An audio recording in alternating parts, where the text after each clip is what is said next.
تمام آبا و اجداد حضرت آدم علیہ السلام تک اور تمام امہات سیدہ حوا تک سب کے سب صرف پکے مومن نہیں بلکہ اپنے اپنے زمانے کے سب سے بڑے متقی بھی تھے. ہر دور میں سب سے بڑے بزرگ تھے.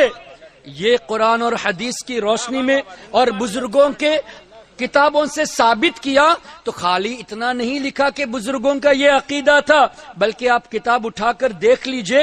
ایک دلیل اعلی حضرت نے دی اور بعد میں لکھا یہ دلیل امام خاتم الحفاظ امام جلال الدین سیوطی شافعی رضی اللہ تعالی عنہ کی ہے.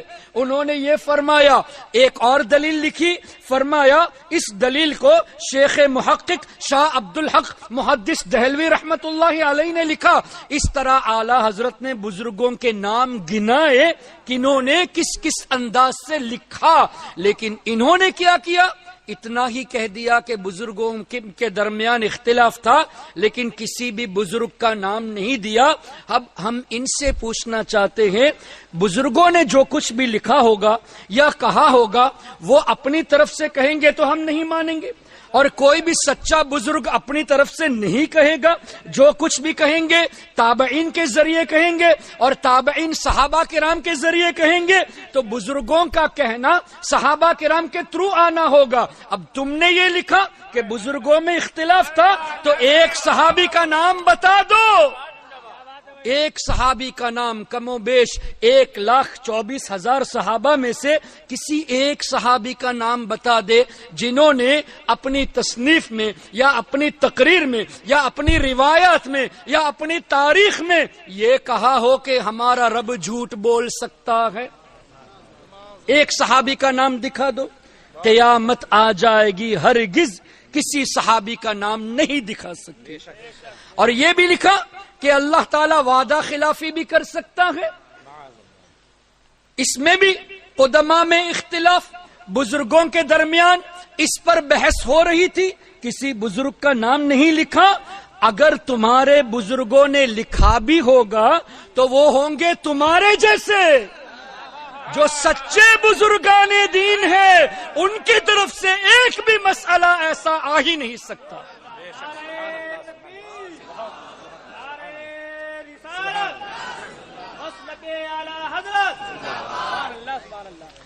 اب فتاوی رشیدیہ، مصنف رشید احمد گنگوہی، انہوں نے اپنی اس کتاب میں یہ لکھا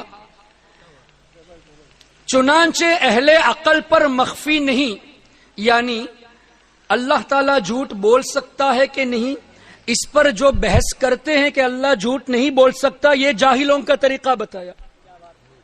اور جو اللہ کو جھوٹ بولنے پر قادر سمجھتا ہے ان کو یہ لکھا کہ جمیع محققین اہل اسلام اور صوفیاء کرام علماء اعظام کا اس مسئلے میں یہ ہے کہ کذب داخل تحت قدرت باری تعالی ہے. یعنی جتنے بھی بزرگان دین ہیں، جتنے بھی اکابر علماء ہیں، جتنے بھی صوفیاء اعظام ہیں، ان سب کا یہی عقیدہ تھا. انہوں نے لکھا، کس نے؟ ان کے زمانے کا، جن کو یہ مجدد تو نہیں بلکہ جن کو یہ قطب عالم مانتے ہیں، جن کو یہ غوث کا وقت کا غوث مانتے ہیں. رشید احمد گنگوہی نے یہ لکھا کہ محققین کا بھی یہی عقیدہ تھا، صوفیاء اعظام کا بھی یہ عقیدہ تھا، علماء کرام کا بھی یہ عقیدہ تھا. ارے کسی ایک محقق کا نام تو لکھ دیتے، کسی ایک بزرگ کا نام تو لکھ دیتے. کتنی جھوٹی بات کہی یہاں پہ. اور یہ بھی کہا کہ اگر کوئی نہیں مانتا اللہ جھوٹ بول سکتا ہے تو وہ جاہل ہے.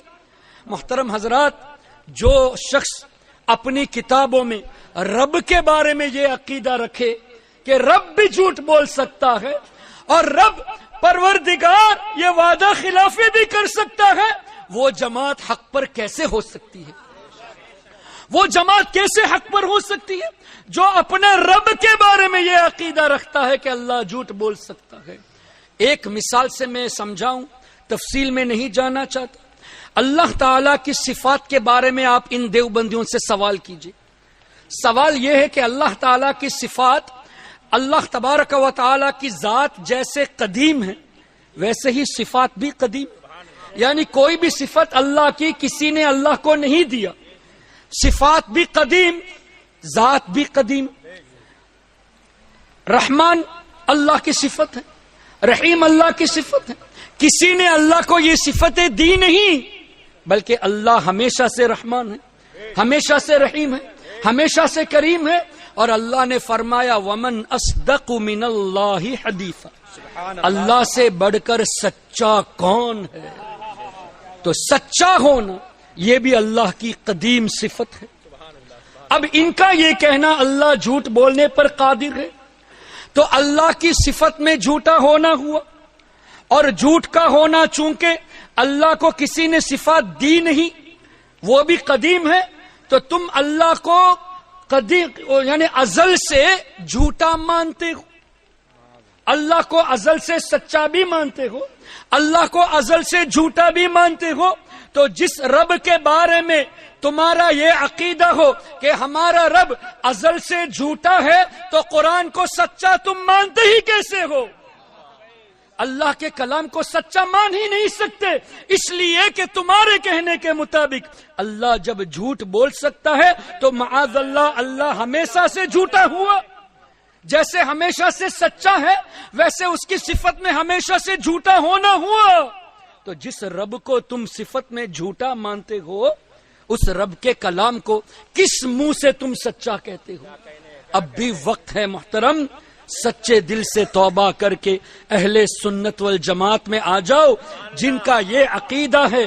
صحابہ کرام کی تعلیمات کے روشنی میں یہ عقیدہ ہے کہ پروردگار ہر عیب سے پاک ہے، ہر عیب سے پاک ہے.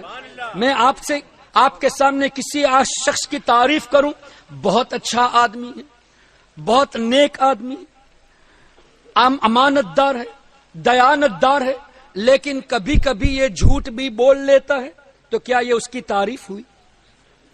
اس کی صفات کے ساتھ ساتھ یہ کہنا کبھی کبھی جھوٹ بھی بول لیتا ہے، یہ اس کی تعریف نہیں ہوئی.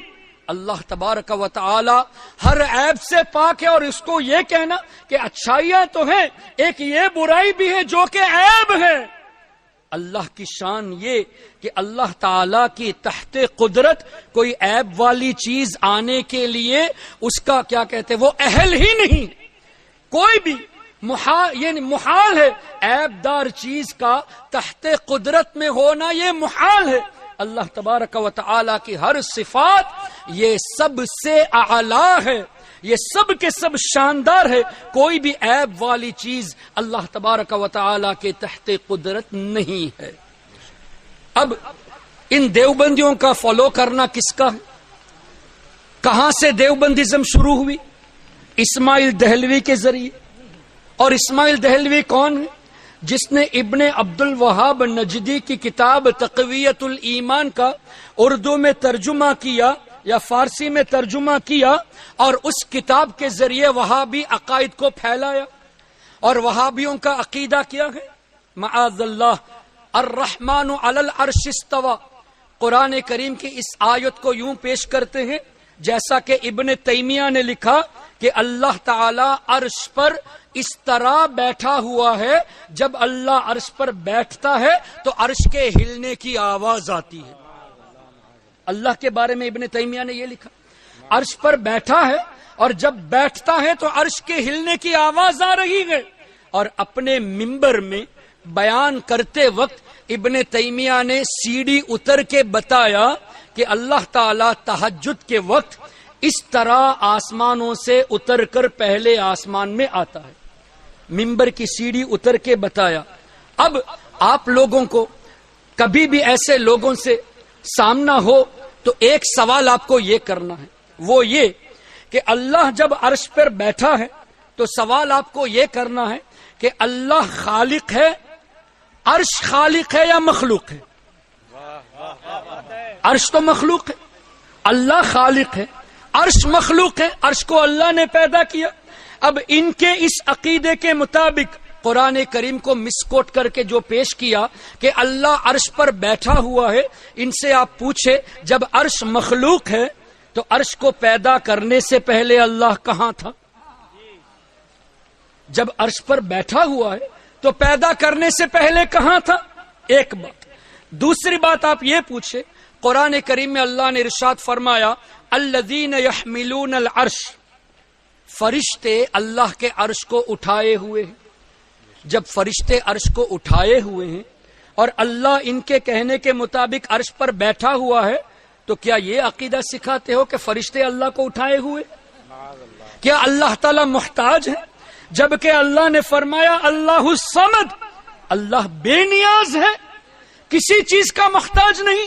تم نے اللہ کو عرش کا بھی محتاج بنا دیا، فرشتوں کا بھی محتاج بنا دیا. کیا ایسے رب پر ایمان لایا جاتا ہے؟